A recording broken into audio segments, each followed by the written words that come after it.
Challenges کے باوجود پاکستانی صحافیوں کی بڑی تعداد اپنی ذمہ داریاں ادا کرنے کی کوشش کر رہے ہیں۔ ان میں سے چند سے آپ کی ملاقات تھوڑی دیر میں کرواتے ہیں، لیکن پہلے پاکستان میں صحافت اور صحافیوں کو درپیش مشکلات کا تجزیہ ضروری ہے۔ اس پر بات کرنے کے لیے ہمارے ساتھ اس وقت موجود ہے صحافی اور مصنف رضا رومی، جو خود بھی 5 سال پہلے اسلام آباد میں ایک حملے میں بال بال بچے مگر ان کا محافظ دم توڑ گیا۔ ویلکم ٹو دی شو رضا رومی۔ شکریہ۔ سب سے پہلے ڈاکٹر فردوس عاشق اوان کی بات سے ہی شروع کرتے ہیں۔ انہوں نے کہا کہ قومی مفاد جو ہے اس کو نظر انداز نہیں کرنا چاہیے صحافیوں کو، تو یہ بتائیے کہ قومی مفاد کو استعمال کرتے ہوئے پاکستان میں کیا ماضی میں بھی حکومتیں جو ہیں اس کا استعمال ناجائز کرتی آئی ہیں؟ جی بالکل، پاکستان میں تو سب سے جو آسان کام ہے نا وہ یہ ہے کہ قومی مفاد ہو یا قومی سلامتی ہو، اس کی آڑ میں آپ میڈیا پہ قدغنیں لگائیں۔ یہ آج کی بات نہیں ہے، دیکھیے یہ 70 سال سے یہی ہو رہا ہے۔ شروع سے ہی سینسرشپ کا ایک ہمارے ہاں کلچر رہا ہے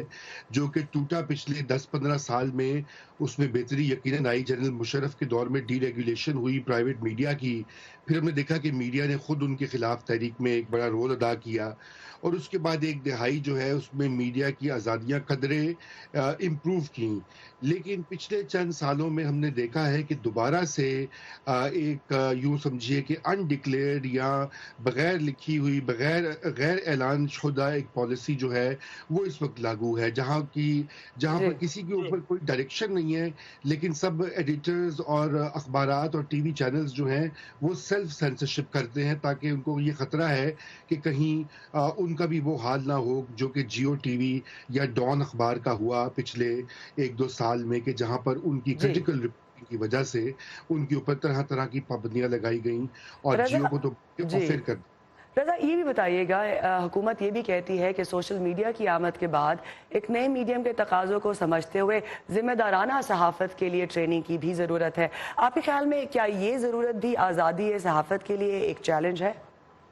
جی بالکل یہ چیلنج ہے۔ جیسے کہ آپ کو پتہ ہے کہ پیکا جو ہے پاکستان الیکٹرانک کرائمز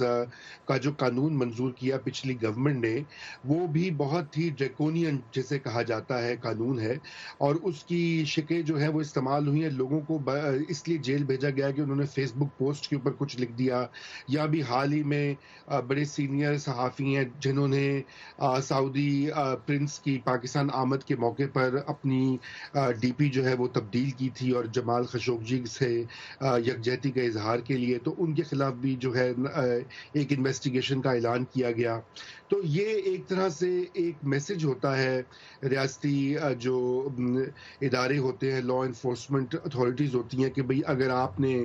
کوئی زیادہ کرٹیکل چیز کی تو ہم اس قانون کے تحت آپ کے خلاف چارہ جوئی کریں گے۔ تو سوشل میڈیا اب ایک نیا پلیٹ فارم بن گیا۔ سابق وزیر اطلاعات تو کہہ چکے تھے کہ وہ سوشل میڈیا کو بھی ریگولیٹ کریں گے اور اس پر پابندیاں لگائیں گے۔ رضا یہ بھی ضرور بتائیے گا کہ جب صحافی اپنے کام پر قدغنیں لگانے والوں سے جواب مانگتے ہیں، یا جب وہ تمام اطراف کا موقف دینے کی کوشش کرتے ہیں، تو انہیں ملک دشمنی جیسے الزامات تک کا سامنا کرنا پڑتا ہے۔ تو اکثر اوقات جیسے آپ نے خود بھی کہا کہ سیلف سینسرشپ کی صورت میں اس کا نتیجہ یہ نکلتا ہے کہ سیلف سینسرشپ آتی ہے، تو یہ صورتحال خبر پڑھنے، سننے یا دیکھنے والے کو کس طرح متاثر کرتی ہے؟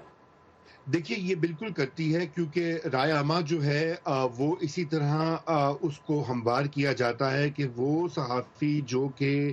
یوں سمجھیے کہ بے لاگ طریقے سے اور غیر جانبدارانہ طریقے سے رپورٹ کریں یا لکھیں یا کامنٹ کریں، ان کے اوپر آج کل 3-4 بڑے کی ورڈز ہیں، فیمس ورڈز ہیں۔ ایک دو پہلے تو ان کو کہا جاتا ہے آپ غدار ہیں، ملک دشمن ہیں، یا آپ فورن فنڈڈ ہیں، یا آپ جو ہیں وہ لفافہ ہیں۔ لفافے کا ٹرم جو ہے وہ اب اتنا عام ہو گیا ہے کہ اب اگر آپ فیس بک کھول لیں یا کوئی سوشل میڈیا پلیٹ فارم کھول لیں، ہر شخص کو لفافہ لفافہ کہا جاتا ہے، کہ جو ذرا حکومت وقت کی تھوڑی سی بھی تنقید کرے۔ اور پی ٹی آئی گورنمنٹ کے جو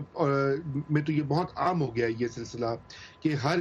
دوسرا شخص جو ہے صحافت کی انڈسٹری میں وہ لفافہ ہے۔ مگر دیکھیں ابھی آپ نے ریاستی اداروں کی بات کی اور اسٹیٹ کی بات کی، میں میڈیا مالکان کا بھی یہاں پہ ان کا بھی ایک رول ہے۔ جو ہمارا یہ میڈیا انڈسٹری میں اب اتنی تبدیلی آئی ہے کہ